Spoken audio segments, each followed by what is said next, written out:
ونعوذ بالله من شرور انفسنا ومن سيئات اعمالنا من يهده الله فلا مضل له ومن يضلل فلا هادي له واشهد ان لا اله الا الله وحده لا شريك له واشهد ان محمدا عبده ورسوله اما بعد.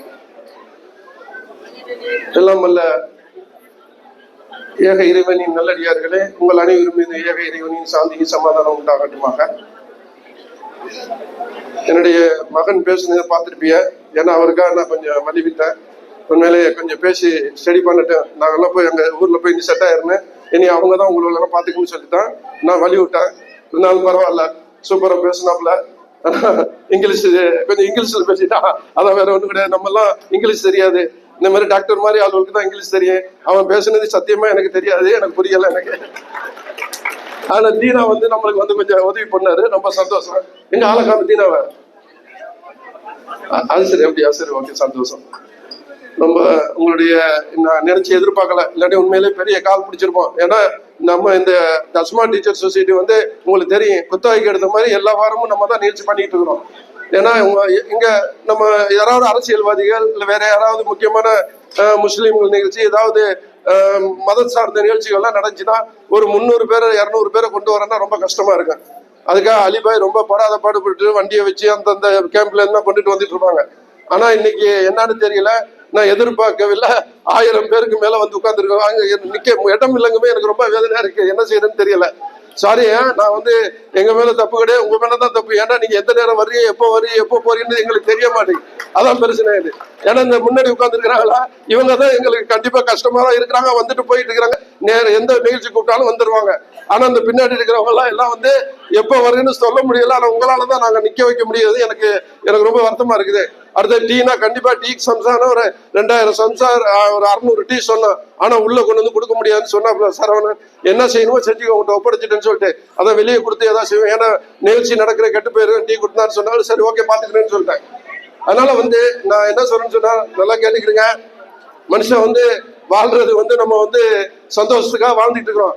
ஆனா இந்த மாதிரி ஒரு இப்ப 3 மணி நேரம் 4 மணி நேரம் தொடர்ந்து நிக்கிறத பார்த்தா எனக்கு ரொம்ப வருத்தமா தான் இருக்குது. ஆனா உங்களுடைய சந்தோஷத்தை எந்த வழியில காட்டுறது எனக்கு தெரியல. அதனால ஒரு டான்ஸ், ஒரு பேச்சு, ஒரு இது நம்ம தீனா கூட்டிட்டு வந்ததே உங்களுடைய போன வருஷம் நம்முடைய கலகலப்பு நண்பர் நம்முடைய சரவணன் பாலாவை கூட்டிட்டு போன வருஷம் ஒரு நம்முடைய பெரிய அந்த ஸ்டேடியத்துல வச்சு நல்லா கலகலப்பு பண்ணிட்டாப்ல. இப்ப பயங்கர என்ன சொல்றது, ரொம்ப புக்கிங்னா கிடைக்க மாட்டேங்குது. அதனால இதுனா நாங்க 3 மாசத்துக்கு முன்னாடியே புக்கிங் பண்ணி வச்சனால இந்த இடம் கிடைச்சிச்சு. அதனால தயவு செய்து எந்த நிகழ்ச்சிகளா இருந்தாலும் இந்த வெள்ளிக்கிழமை கண்டிப்பா ஒரு நிகழ்ச்சி இருக்கு. அடுத்த வாரத்துக்கு இந்த இடத்துல நிகழ்ச்சி இருக்குது. பழனி பாபாவுடைய அந்த நிகழ்ச்சி இருக்குன்னு நினைக்கிறேன். கண்டிப்பா நான் வருவேன். அதனால வந்துட்டு நீங்க நல்லா எல்லா நிகழ்ச்சியிலும் கலந்துக்கிறீங்க. நிறைய விஷயங்கள் நீங்க கத்துக்கிறேன்னு, அதனால தான் நான் உங்களை வர சொல்றது. எப்படி நான் சொல்றது, இப்ப என்னுடைய பேச்செல்லாம் நீங்க கேட்டிருப்பீங்க. ஏன்னா எல்லா வாரத்திலையும் எல்லா நேரமும் எல்லா மேடையிலையும் நான் பேசிக்கிட்டு இருக்கிறேன். என்னுடைய யூடியூப்லயும் என்னுடைய டிக்டாக்லயும் எல்லாத்துலயும் பார்த்துருப்பீங்க. ஆனா அதாவது காலையில எந்திரிச்சுமே என்னுடைய முகத்தை பார்க்காம யாரும் வேற வேலைக்கு போக முடியாது.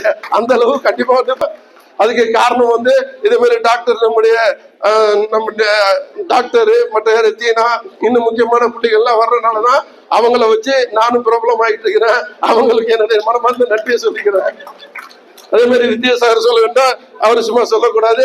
என்னை இந்த லண்டன்ல போய் லைஃப் டைம் அச்சீவ்மெண்ட் வாங்கி தந்ததுக்கு அவர் தான் எனக்கு ரொம்ப ஹெல்ப் பண்ணாரு. அதனால என்னுடைய மனமார்ந்த நன்றியை நான் வித்யாசாகருக்கு நான் தெரிவித்துக் கொள்கிறேன். அப்புறம் அலியை பத்தி சொல்ல வேண்டியல, அலி இன்னும் போலீஸ் தான் தூக்கிட்டு போகல. ஏன்னா காலையில இருந்துச்சு நான் ஒண்ணு போட்டா போதுமே, அவர் 10-15 போட்டுட்டு இருக்கிறாரு. அவர் எல்லாரையும் ரொம்ப கஷ்டப்பட்டுக்கிறான்னு நினைக்கிறேன். அதனால எது வருத்தப்படாதீங்க. அவருடைய ஆர்வ கோளாறுனால நிறைய அவருக்கு என்ன மேல ரொம்ப லவ் பண்றாரு. பொம்பளை லவ் பண்ணுதா இல்லையா, ஆம்பளையா இருந்து நிறைய பேர் லவ் பண்ணிட்டு இருக்காங்க. எனக்கு ஒண்ணும் புரியல. அதனால அலியை யாரும் கோவிச்சுக்கிறாதீங்க. அவர் உண்மையில இந்த பாட்டை போய் ரெடி பண்ணாரு. 40,000 ரூபாய் அந்த மியூசிக் அதையெல்லாம் ரெடி பண்ணி கொண்டுட்டு வந்திருக்காரு. உண்மையிலேயே எதனால எதுக்கு செலவு பண்றாருன்னு தெரியல. ஆனா இந்த மாதிரி செலவு பண்ணி கடன் பட்டு உட்கார்ந்து இருக்காரு. மனசு ரொம்ப வேதனையா தான் இருக்குது. அதே மாதிரி நீங்களும் யாரும் ஆயிராதுன்னு நான் சொல்லிக்கிறேன் உங்களுக்கு. அப்புறம் நம்முடைய நிகழ்ச்சியெல்லாம் இந்த நிகழ்ச்சியில ஏன்னா இப்ப அடுத்தது டாக்டர் பேசிட்டு அவங்க இன்னைக்கு பயணம். அதனால அவங்க அடுத்தது பேச இருக்கிறாங்க. அவங்களுடைய நிகழ்ச்சிக்காக தான் நீங்க எல்லாரும் வந்திருக்கிறீங்க. நிறைய லேடிஸ்கள் வந்திருக்கிறீங்க. அந்த பெண்களுக்காக நிகழ்ச்சிக்கு தான் நம்ம இன்னைக்கு ஏற்பாடு பண்ணிருக்கிறோம். நான் கொஞ்சோண்டு ஒரு 10 நிமிஷம் ரொம்ப எடுத்துக்கல. நான் நிறைய ஒரு 1/2 மணி நேரம் கொடுத்துருக்குறாங்க. வேண்டாம், நான் உங்களுக்கு 1/2 மணி நேரம் கொடுத்து உங்களுக்கு தொந்தரவு பண்ண விரும்பல. ஒரு 10 நிமிஷத்துல முடிச்சுக்கிறேன். எப்படி சொல்றேன்னா, சரி ஓகே, நான் இது வரைக்கும் நான் வந்து ஒரு அறிவா ஒரு ஏதாவது என்ன சார் மோட்டிவேஷன் ஸ்பீச் தான் கொடுப்பேன் உங்களுக்கு. ஏன்னா உங்களுக்கு அதை வச்சு நீங்க வந்து எனக்கு ரொம்ப பேர் என்ன விரும்பி இருக்கிறாங்க. ரொம்ப பேர் என்கிட்ட வந்து என்னுடைய கம்பெனிக்கு வந்து இதெல்லாம் கேட்பாங்க. தொழில் செய்ய கற்றுக் கொடுத்துருக்கேன், எல்லாமே செஞ்சிருக்கிறேன். இப்போ இன்னைக்கு நான் இன்னைக்கு ஒரு சும்மா ஒரு சிரிப்புக்காக ஒரு சிரிப்பா நான் இது மாதிரி சில நேரத்துல இந்த கலகலப்பு நண்பர்கள் நம்ம ஆர்ந்தே கணேஷ் இவங்கெல்லாம் இருக்கும்போது நான் வந்து சில நேரத்துல வந்து கொஞ்சம் காமெடியா பேசுவேன். அந்த காமெடியை வந்து எல்லாரும் விரும்புறாங்க. சார் நீங்க அந்த காமெடியை கொஞ்சம் வந்து மக்களுக்கு கொஞ்சம் இது பண்ணுங்க. ஏன்னா பொழுதுனைக்கும் உட்காந்துட்டு ஒரு மனசு இதா இருந்துக்கிட்டாங்க. என்ன சார் டென்ஷன்லயும் ஸ்ட்ரெஸ்லயும் இருக்கிறாங்க. அதனால வந்து கொஞ்சம் கொஞ்சம் கலகலப்பா கொஞ்சம் ஏதோ பேசுங்கன்னு சொன்னாப்ல. ஏன்னா அன்னைக்கு வந்து ஏடிஎம்கே அங்க நிகழ்ச்சி நடந்துச்சு பாலிவுட்ல. அதுல வந்து ஒரு 1/2 மணி நேரம் பேசுனேன். அவங்களுக்கு 10ல 1 மணி நேரமா பேச சொல்லி என்னை வந்து ரொம்ப உற்சாகம் பண்ணிட்டாங்க. ஏன் நான் சொல்றேன்னு சொன்னா, இந்த மைக்கு என்னாச்சு சவுண்ட் வர மாட்டேங்குது, சவுண்ட் கொடுங்க.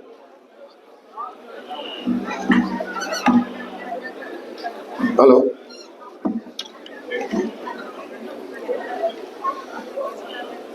எல்லாரும் வந்து நம்ம படிக்கிற பிறந்ததுல இருந்து படிப்பு, அடுத்தது வேலை, அடுத்தது கல்யாணம், அடுத்தது குழந்தை பெக்கிறது, அதுக்கப்புறம் குழந்தைக்கு கல்யாணம் பண்றது, அவங்கள நம்ம வளர்க்கறது, அவங்களுடைய இது அப்படியே நம்முடைய வாழ்க்கை அப்படியே பறந்து போயிட்டு கடைசியா நம்ம போக வேண்டிய இடத்துக்கு போக வேண்டியதா இருக்கும். உங்களுக்கு எல்லாருக்கும் தெரியும்.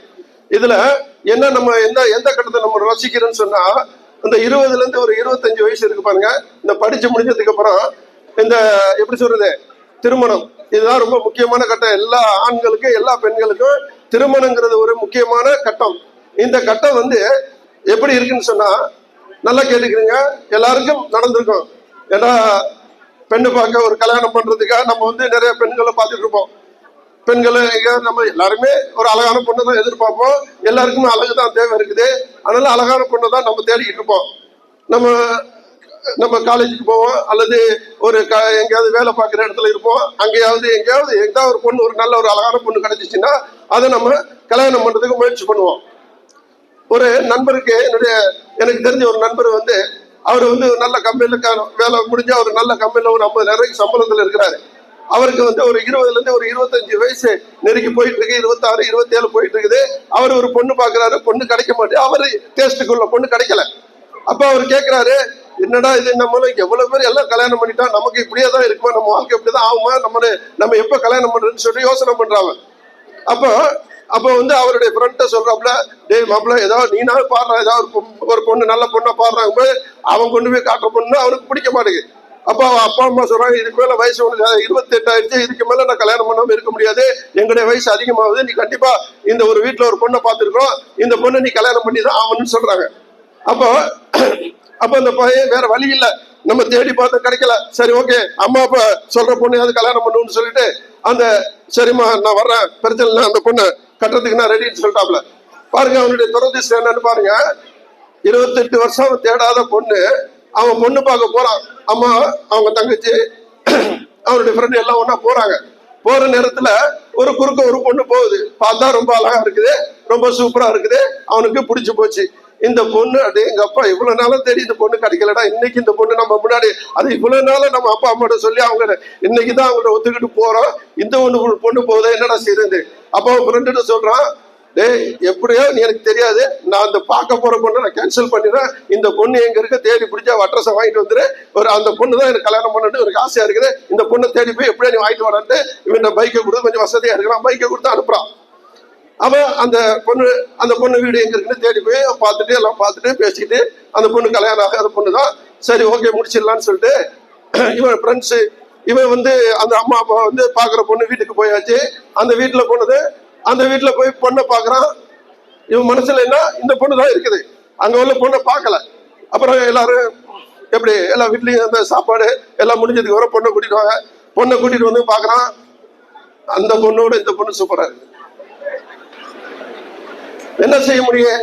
அப்ப இவன் வந்து அட்ரஸ் வாங்கிட்டு வந்தான், பேப்பர் எழுதி எல்லாம் எழுதிட்டு, டேய் இந்த பொண்ணுடைய அட்ரஸ் வாங்கிட்டேன், உனக்கு அந்த பொண்ணு ஓகேன்னு தானே, நான் பேசிட்டு வந்துடுறேன், ஒன்னும் பிரச்சனை இல்லைங்களா, டேடி நில்றா, அந்த பொண்ணு வாடா, இந்த பொண்ணு சூப்பரா இருக்குது, இதே என்ன முடிச்சுக்கிறேன், உன்னை செருப்பால அடிப்பேன், நான் வந்து நான் எனக்கு தேவையில்லாம அம்மா அப்பா பார்த்தாங்கல்ல அந்த பொண்ணை இருப்பாரு, இந்த பொண்ணை பார்த்து பாரு ஏன்டா இப்படி மனசு பார்த்து எல்லாருக்கும் இருக்கு, எல்லா ஆம்பளைகளுக்கும் இருக்கிறது தான் அது, அவனுக்கு அப்படி ஆயிடுச்சு. நல்லா கேட்டுக்கிறீங்க, இது உண்மை நடந்த சம்பவத்தை நான் சொல்றேன். இதுல வந்து அந்த அப்ப சொல்றான், சரி ஓகே நீ வந்து என்னமோ செய்யு சொல்லிட்டு எழுதிட்டு வந்த பேப்பரை கிழிச்சு தூக்கி போட்டுட்டு அந்த பொண்ணை கல்யாணம் பண்ணிக்கன்னு சொல்றான். சரி அந்த பொண்ணை எல்லாம் பார்த்து அம்மா அப்பாட்ட சொல்லிட்டு, அம்மா நல்லா இருக்கு இந்த பொண்ணை பிடிச்சிடலான்னு சொல்லிட்டு, அப்ப அந்த பொண்ணு கொஞ்சம் படிச்ச பொண்ணு, ஒரு MBA படிச்சு கொஞ்சம் நல்லா படிச்சிருக்கும் பொழுது இவனோட கொஞ்சம் அதிகமா படிச்ச பொண்ணு. அதோட வந்துட்டு சரி ஓகே எல்லாரும் ஓகே சொல்லிட்டு மாப்பிள்ள சொல்லிட்டா எனக்கு இந்த பொண்ணை கட்டுறதுக்கு ஓகேன்னு சொல்லிட்டு, அப்ப அந்த பொண்ணு படிச்ச பொண்ணுல சும்மா இருக்குமா, மாப்பிள்ளைகிட்ட நான் தனியா பேசணும், அந்த மாப்பிள்ளைகிட்ட நான் கொஞ்சம் தனியா பேசணுன்னு அவன் நினைச்சா, ஆகா என்னடா கேட்க போது நம்ம வந்து அந்த அளவு படிக்கலையே, சரி ஓகே போவான். பின்னாடி போய் பேச போறாங்க. அப்ப மாப்பிள்ளைகிட்ட அவன் ஃப்ரெண்ட சொல்றான், இந்த பேப்பர் வாங்கிட்டு வந்தல அதை வச்சிருக்கிறீல்ல, ஏன்டா கேட்க போற கேள்வி என்ன கேள்வி எனக்கு தெரியாது, ஒரு சமயம் அவன் கட்டா பொண்ணுன்னு கேட்டா நான் விட்டுட்டு வந்துடுவேன், அந்த பொண்ணை பெற்று அங்க போயிடலான்னு ஒண்ணு அடி மறுபடி செருப்படுது அடிபடாதுட்டு தேவையில்லாத நீ வேலை பண்ணிட்டு இருக்கிறா, நீ என்ன ஆனாலும் சரி என்ன கேள்வி கேட்டாலும் எப்படி அந்த பொண்ணை நீ கட்டிதான் அவனு இனி அந்த பொண்ணை மறந்துருக்கான், டேய் இவன் என்ன கேள்வி கேட்க போறாலே தெரியலன்னு சொன்னேன். சரி அங்க போறாப்ல போனது அந்த பொண்ணு வந்து, உங்களை வந்து நீங்க பார்த்தா நீங்க வந்து நல்ல கம்பெனில வேலை பார்க்குறீங்க, எல்லாம் நாங்க விசாரிச்சல உங்களுக்கு 50,000 சம்பளம், அதை வச்சு நல்ல உங்க ஃபேமிலியை ஓட்டிட்டு இருக்கிறீங்க, நல்லபடியா பண்றீங்க, எங்களையும் நல்லபடியா காப்பாற்றும், எங்களுக்கு கல்யாணம் இஷ்டம். ஆனா ஒரே ஒரு கண்டிஷன், என்ன கண்டிஷனா இருக்கு, நீங்க வேலை பார்க்குற கம்பெனில வந்து நிறைய பொண்ணுங்கள் வந்து நல்ல நல்ல பொண்ணுங்களா இருக்குது, அதுல எதையும் நீங்க லவ் பண்ணலாம், லவ் பண்றத போய் சொல்லிடுங்க, நாளைக்கு கல்யாணம் பண்ணதுக்கு அப்புறம் அந்த பொண்ணு வந்து எனக்கு இடைஞ்சு கொடுத்தீங்கன்னா அப்புறம் நல்லா இருக்காது அப்படின்னு கேட்கான். அவன் சொல்றான், நல்ல பொண்ணா, நான் இது வரைக்கும் என் கம்பெனில எல்லாம் ஆண்டிவலா தானே இருக்குது, நான் எங்கடா நல்ல பொண்ணை பார்த்தேன், அவன் மனசுக்குள்ள நினைச்சுக்கிறான். அப்ப எல்லாம் அந்த மேனேஜர்கிட்ட கேட்டேன், மேனேஜர் தங்கமான பையன்னு சொன்னாப்புல, எனக்கு தெரியும் நீ கேட்பான்னு, நான் அதனால மேனேஜர்கிட்ட சொல்லி வச்சுக்கிறேன், யாராவது அந்த பொண்ணு பார்க்க வீட்டுக்கு வருவாங்க, அவங்க வருவாங்க, நான் நல்ல பையன் சொல்லி வைடா, கல்யாணம் 28 வயசுல எனக்கு முடிக்க போகுதுன்னு சொன்னது.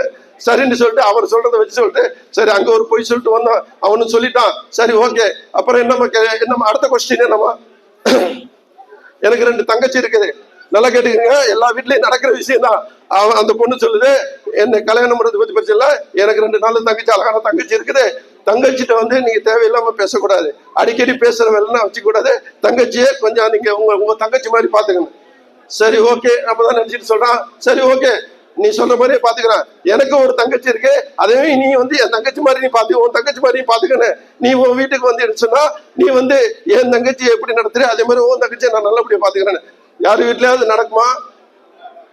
நம்முடைய தங்கச்சிய அந்த பொண்ணுடைய இது எந்த வீட்டுல பார்த்தோம் ஒரு அதாவது ஒரு நாத்தனம் இருக்கக்கூடாது, நம்மளுக்கு எத்தனை குழந்தையா இருந்தாலும் பிரச்சனை இல்லை, எந்த நம்ம சமாளிச்சிடலாம்.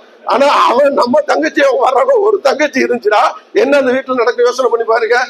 ஐயோ என்னடா கண்டிஷன் இப்படி போடுறான், என்ன செய்யறேன்னு தெரியல, என்ன யோசனை பண்ண இங்க வர அவன் சொல்றான், எனக்கு தெரியாது, கல்யாணம் தான் இப்படிதான், இது விருப்பம் இருந்தா நான் சொல்றது ஓகே இருந்தா நான் கல்யாணம் பண்ணிக்கிறேன். அப்புறமா சொல்றான், சரி யோசிப்போம், நாளைக்கு நான் யோசிச்சு சொல்றேன்னு. ஏன் இவனுக்கு அந்த மனசுல வச்சு வேண்டாம் நம்ம அந்த பொண்ணே பார்த்துலாம்னு சொல்லிட்டு இவன் வேற அட்ரஸ் வேற கிழிச்சு எரிஞ்சுட்டான், மறுபடியும் தேடி போகணும், இவன் என்ன வேற சண்டைக்கு வரான். இப்படி எல்லாம் நிலைமை ஒவ்வொரு மனுஷனுக்கும் உருவாகிட்டு இருக்குது. நம்முடைய காலம், நம்ம இங்க வர்றோம், சம்பாதிக்கிறதுக்கு வர்றோம், இங்க வந்து அவ்வளவு கஷ்டப்படுறோம், நம்முடைய இளமையெல்லாம் இங்க விட்டுட்டு நம்முடைய இந்த சொல்ற மாதிரி யாரோ சொன்னாங்க, இப்ப வந்துட்டு நம்ம உடம்புல நம்முடைய என்ன சொல்றது, காலையில நம்ம சாப்பிட்றதே கிடையாது, எல்லாருக்கும் தெரியும். நம்ம நைட்ல படுக்கிறதுனா 12 1 மணி 2 மணி ஆகுது, ஏன்னா நம்முடைய வேலை அப்படி, இங்க அப்படிதான் நடக்குது. நம்ம டாக்டர் என்ன சொல்லுவாங்க, நீங்க 10 மணிக்கு தான் கரெக்டா தூங்கிறீங்கன்னு சொல்லிட்டு ஆசா மேடம் சொல்லி இருக்கிறாங்க. அதை சொல்றேன், 10 மணிக்கு தான் தூங்குறேன், இங்க வரலாறே இல்ல, ஒரு 10% வேணா தூங்குவாங்க, தவிர 90% வந்து 12 மணிக்கு மேலதான் தூங்குவாங்க. எல்லாருக்கும் தெரியும், கை தட்டுறதை பார்த்தாலும் தெரியும் உங்களுக்கு. அதே மாதிரி சாப்பாடு காலையில சாப்பிடவே கிடையாது, எப்ப சாப்பிடுமோ அதை சாப்பிடவே மாட்டானுங்க. மத்தியானம் கொஞ்சம் ஏதோ கடைக்கு சாப்பிடுவாங்க, நைட்டு வருவாங்க, மாப்பிள்ள அதை வாங்கிட்டு வா, கோழி வாங்கிட்டு வா, அதை வாங்கிட்டு வா, பரோட்டா வாங்கிட்டு வா, அதை வாங்கிட்டு வந்து 12 1 மணிக்கு நல்ல சரியான சாப்பாடு இருக்கு, நல்லா தின்னுட்டு படுக்கிற வேலை. இதுதான் எங்களுடைய பழக்கமா இருக்குது, இதுதான் வாழ்க்கை நடந்துகிட்டு இருக்குது, இதுதான் வெளிநாட்டு வாழ்க்கை. அப்போ எங்க உடம்பு எப்படி இருக்கு நீங்களே யோசிச்சு பாருங்க. எங்களுடைய உடம்பு வீணா போனதுக்கு காரணம் இதுதான். அதனால இன்னைக்கு 40 வயசு 35 வயசு எல்லாருக்குமே பிரஷரு, எல்லாருக்குமே கொலஸ்ட்ரால், எல்லாருக்குமே சுகர் வந்துருச்சு.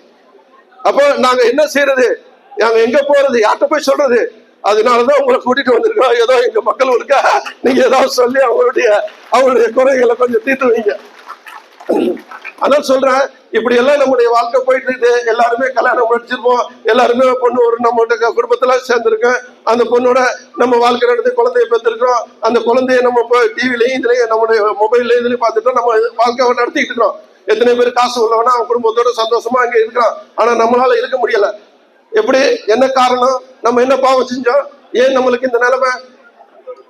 அதனால நான் சொல்றேன், வேற ஒண்ணும் கிடையாது. அதனால நம்ம வந்த இடத்துல சம்பாதிங்க வேணான்னு சொல்ல. நான் இப்ப சாயங்காலம் அங்க நம்முடைய செந்தமிழ் பாசற சீமானுடைய அங்க பேசிட்டு வந்தேன். நான் வேற ஒண்ணும் கிடையாது. நம்ம சேவ் பண்ணுங்க, சேவ்னு அடிக்கடி சொல்லுவேன். சம்பாதிக்கிற காசு வரவுக்கு மீறி செலவு பண்ணாதீங்க. செலவு பண்ணினீங்கன்னு சொன்னா நிறைய பேர் இங்க கடல்ல மாட்டிட்டு இருக்கிறாங்க. என்ன நிறைய கேட்கும் போது ரொம்ப வருத்தமா இருக்குது. ஆனா இங்க உட்காந்துக்கிற நிறைய பேர் நான் சொல்றேன், நான் பேரை சொல்ல விரும்பல, நிறைய பேர் கஷ்டப்படுறாங்க. காரணம் என்னன்னு சொன்னா வரவுக்கு மீறி செலவு. நம்ம ஒரு 200 தினார் சம்பளம் கிடைக்கும், ஒரு 150 தினார் சம்பளம் கிடைக்குன்னு சொன்னா அதுக்குள்ள நம்ம குடும்பத்தை நடத்தி பார்க்கணும். அதுக்குள்ள ஒரு 50 தினாரை சேர்த்து பார்க்கணும். ஒரு 50 தினார் சேர்த்தா கூட ஒரு வருஷத்துக்கு 600 தினார் மிச்சப்படுது. ஒரு 3 வருஷம் நம்ம வேலை பார்த்து அந்த ஒரு 1800 தினார், ஒரு 2000 தினார் சேர்த்தா கூட ஒரு சின்ன ஒரு பிசினஸ் பண்ணி ஒரு தொழில் இது ஆகிறதுக்கு சான்ஸ் இருக்குது. நான் வீட்டுக்கு டிரைவரா நான் இந்த அளவுக்கு வந்திருக்கிறேன்னு சொன்னா நான் இந்த சேவ்ல தான் நான் இன்னைக்கு நான் நல்லா இருக்கிற நிலைமை. அதனால உங்களுக்கு நான் சொல்றேன், நான் எப்படி கஷ்டப்பட்டனோ அந்த மாதிரி கஷ்டப்பட்டு நான் ரொம்ப கஷ்டப்பட்டேன், கொஞ்சமா இல்லை. இப்ப சொன்னாங்க யாரும் இந்த இதுல பார்க்கலாம், நீங்க ஏவில பாத்துருக்கலாம். டிரைவரா வீட்டுக்கு டிரைவரா காலையில இந்த குளிர் நேரத்துல 10 வண்டியை கழுவுறேன்னா சாதாரண விஷயம் இல்லை. அந்த 10 வண்டியை கழுவி நான் அவ்வளவு 3 வருஷம் ரொம்ப பொறுமையா இருந்து நான் 3 வருஷத்துக்கு அப்புறம் வெளியே வேலை தேடி ஃபர்ஸ்ட் கஷ்டப்பட்டு நான் ரொம்ப கஷ்டப்பட்டு தான் முன்னேறேன். ஆனா இப்ப வர்றவங்க 1 வருஷம் அதான் நம்மளுக்கு அன்னைக்குன்னா எம்பாசியோ இல்ல மற்ற நம்முடைய இந்த மாதிரி அசோசியேஷன்களோ யாருமே கிடையாது.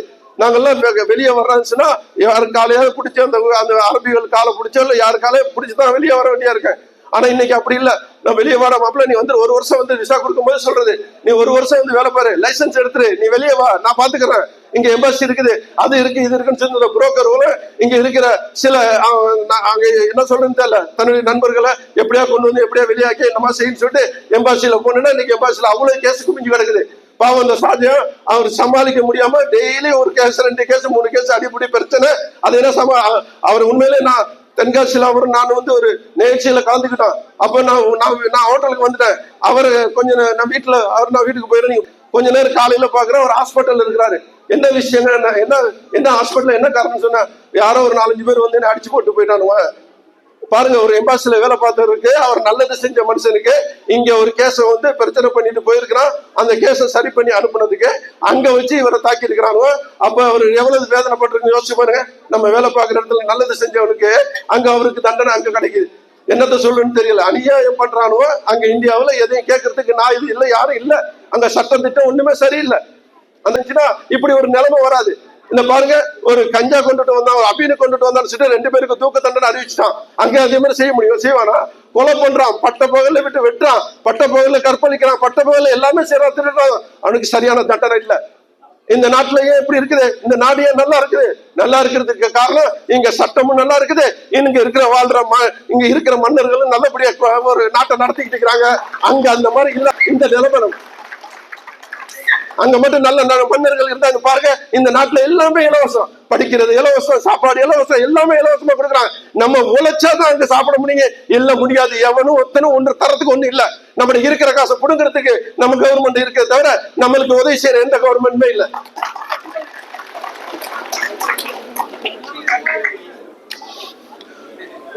ரொம்ப பேசுனேன், வேண்டாம், சரி ஓகே, அடுத்ததுல நான் பேசுறேன், ஓகேவா? ஏன்னா இதோட நான் முடிச்சுக்கிறேன். ஏன்னா பேச வேண்டிய பேர் பாவம், அவங்களுக்கு நான் எனக்கு வழியை விட்டுட்டு நான் முடிச்சுக்கிறேன். நன்றி. அஸ்ஸலாமு அலைக்கும் வரஹ்மத்துல்லாஹி வபரகாத்துஹு.